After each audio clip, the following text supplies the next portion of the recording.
The award-winning recording artist who touched the hearts of millions across the globe. It's been 18 months since Amy Winehouse died, but her legacy will live on forever. In 2003, Amy Winehouse shot to fame in the music world with the launch of her hit album, Frank. Amy soon established herself as one of Britain's brightest stars, winning numerous awards, including a Brit, 3 Ivor Novellos, and the first British female to win 5 Grammys for her album Back to Black. It wasn't long before the press became obsessed with Amy's personal life, her marriage to Blake and her relationship with Pete Doherty. It also became apparent that Amy was battling a drug and alcohol addiction. In July 2011, Amy Winehouse was tragically found dead in her house in London, and the world mourned the loss of one of its most influential musical talents. For Amy's family, the loss was even more devastating. They lost a much-loved daughter and sister. Devastated by her death and determined to help others in Amy's memory, Amy's family set up the Amy Winehouse Foundation, helping those battling the same addictions that she had faced in her tragically short life. We just say no, you still can't believe it, and you said you had a I can't believe it day yesterday. You know, we were looking at the video for the auction. You know, we showed a video before the auction for tonight, and we were just all, we burst into tears, and then 10 minutes later we were all laughing about some of Amy's antics after that. And that's what tonight will be. It will be about having a little cry and having a few laughs. Let's explain what tonight is, and this is why you're both here. Mitch, it's lovely to see you. Matt, lovely to see you as well. And you've got together. Why this collaboration? What's it about? Well, I wouldn't call it a collaboration. You know, when Amy passed away, Matt called me almost immediately because, as you may know, Matt lost his sister just as his first album went to #1. So there was this kind of empathy. And Matt called me. We spent an hour on the phone. He was in LA, and he asked me to open the show for him when he did the Royal Albert Hall, which was a wonderful experience. Beautiful night. And it was a beautiful night. And we kind of became friends since then. And he's come all the way over from Las Vegas to help us run this event tonight, so we're grateful to him, and we're going to have a great time. Well, Matt, you were surprised how much you were actually affected by Amy's death, weren't you? Yeah, I think on many levels, like, when you admire somebody, like, I loved her music and I loved her voice, and I thought it was really the first time in years that a British singer's come along and you go, that is a world-class voice, and remains a world-class voice. But I also, Mitch has aspirations, and I knew about Mitch was a singer and he was on his way to New York, and when I found out that what a double tragedy, Mitch was on his way to play a show, came straight back, obviously because of the love of his daughter, and I felt like it was the only thing I could imagine. We got yourself phone and we had a lovely chat, and it was an emotional chat, and it was like we were both Londoners, and but also when we did play the Albert Hall, there was a real love for Mitch from my lot. And it was, again, like, as sad as it is, I think when my sister passed away, I made a point of making sure we kept saying her name, because they'd almost pass away again if you don't. This is because of a terrible car accident. Yeah, drunk driver, yeah.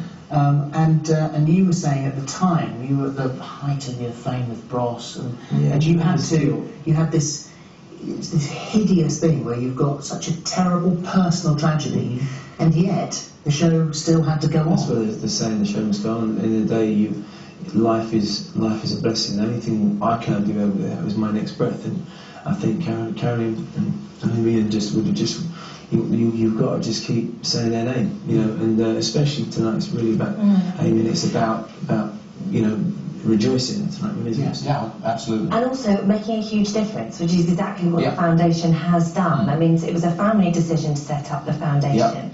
And I mean, the amount of money that you've raised, I mean, everything that you do, every time you speak about Amy, every time, you know, we looked at the book, which has done incredibly well, all of the money from that goes towards the foundation to help people, to make sure that they don't end up in a situation like Amy. Well, that's very true. You know, when we started the foundation, we kind of wanted to distance ourselves initially from the drugs and alcohol. We didn't want Amy to be associated with that, which was not the correct decision at the time. So we're moving back towards into that. There's no point in swimming upstream, and that's where we are needed the most, because homeless charities aren't sexy, drug rehabilitation facilities for young people aren't sexy. You know, the most successful charity in this country is the Donkey Sanctuary, you know, like furry sort of things. People want to give money for that. They don't want to give money for disenfranchised young people who are homeless. You know, so although it's not an easy ask, this is where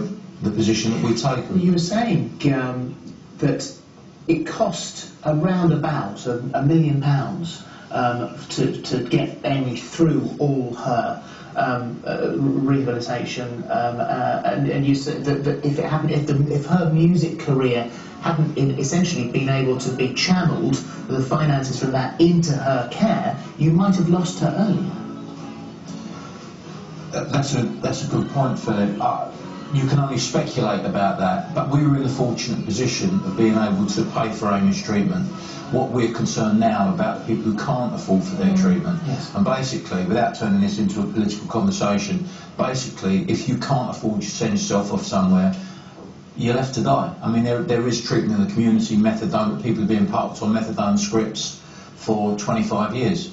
You know, we need to get more people into recovery quicker. Yeah, early intervention is... Well, early intervention is slightly different. That's basically speaking to school children, getting them, giving them the information. This is something else that we're doing. Giving them the information, letting them assess the information, so that when they go to a party, they've had a few drinks, and someone says, let's do some ketamine. At least they'll know what ketamine is and what it can do to them. It's just a question of giving the kids the information. And this is Knowledge, yeah. You said that that's actually saved your life as well. This has given you a direction and a purpose to throw yourself into. It has. I wish we weren't here. I wish we were here. You know, Amy was doing lots of charity, but we're just carrying on her work. It's only just come to the front what she actually did, and there were lots of stuff that she did I didn't know about. But she has this ability of bringing people together. She's brought Matt and I together. She's brought many other people together. Kira Chaplin, Charlie Chaplin's daughter, is our world ambassador. She's brought us together.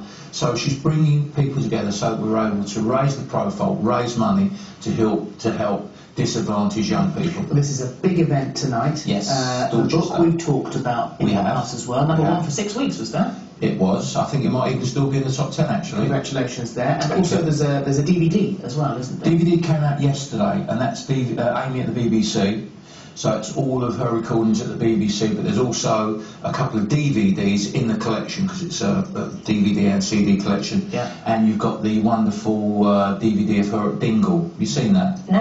In Ireland. You've got to see it. It's wonderful. Wow. Wonderful. So there's a lot of stuff on there that people will be looking at for the first time. And Matt, while you're here, people can see you sooner than they think, although we can't tell you too much about it because this is a secret gig, isn't it? Yeah, we do a lot of secret shows. We do 001, 002, all the way up to 007, and we reset. So I always do secret shows. What number are you at now?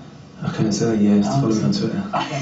So in order to find out where you're playing next, which is very soon, at Matt Goss, and then we just go on and we do it. It's purely just so I get to see my real hardcore fans and we have a laugh. And I think we might be doing that tomorrow night and just gonna shake it off. And still doing Vegas? They're really gonna come up and have a sing song. And Good, great. Yeah, you're still doing Vegas. Yeah. Still doing Vegas? I'm still at Caesar's Palace, yeah. And in Frank Sinatra's room? Yeah, I'm still there. Actually, we've got a single now, and we just did a show 2 nights in Miami.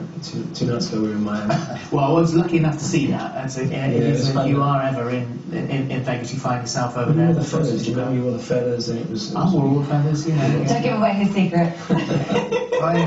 Look at Man will always be one of my favourite songs. Thank you both. Lovely to see you. Good luck tonight. Have a wonderful night.